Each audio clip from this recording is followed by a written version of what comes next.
Dahabshiil, your trusted financial partner.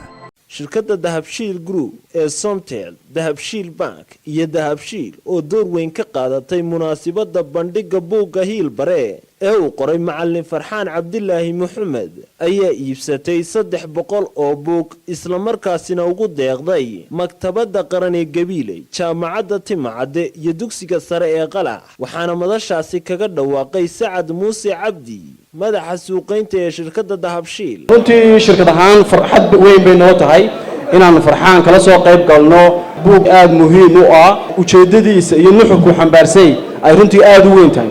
waxa weeye wuxuu ka hadlayaa xiriirka laba arrimood oo runtii bulshada wax weyn u ah. waxa weeye wuxuu isku xirayaa gurigii iyo iskuulkii oo runtii ah labada meelood ee tarbiyada carruurta ama ardayda aynu soo saarayno ay ka soo baxaan. marka runtii isku xirka labada goobood ee bulshadeena wax weyn u ah aad bay muhiim u tahay. waxaan ku tarayaa waxa maqan wacyigelin la raaciyo buugga uu qoray Farxaan oo runtii ka maarmi mayso maanta marxaladdan ku jirno iyo buuggu wuxuu ka hadlayo aan canaanto waalidiinta aabayaasha waxaad moodaa in iskuuladii waalidiintii hooyooyinkii looga tagay oo iyaguna ay daba socdaan. waxaan ku darayaa in iyaguna ay muxuu ahaayay doorkooda ka qaataan ka shirkad ahaan runtii anagoo dhiirigelinayna Farxaan bahda qoraalka macallimiinta ardayda iyo guud ahaan waxbarashadaba waxaan halkan ka dhawaaqayaa in aanu qaadan doono oo ka iibsan doono Farxaan 300 oo buug.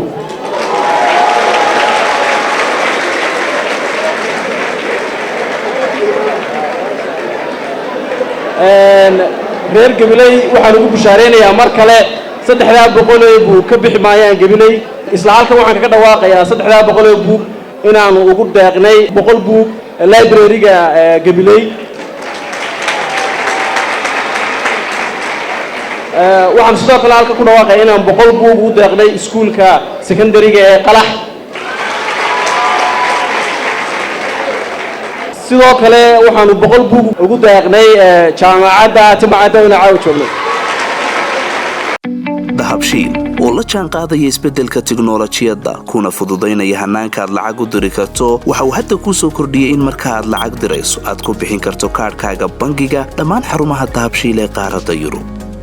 abka Dahabshiil oo aad kala soo degi karto Play Store iyo App Store ayaa kuu sahlaya in meel kasta oo aad joogto aad lacagaha si fudud uga diri karto. sidoo kale website-ka Dahabshiil ayaad si fudud lacag uga dhex diri kartaa goob kasta iyo goor kasta. lacag kasta oo aad dirto waxa uu qofkaad lacagta u dirtay sikimo gudahoodu ku helayaa adeegga e-Dahab ee moobilkiisa gacanta. waxa loogu shubi karaa akoonkiisa bangiga Dahabshiil ama waxa uu ka qaadan karaa dhammaan barnaamijyada Dahabshiil ee dunida dacaladeeda.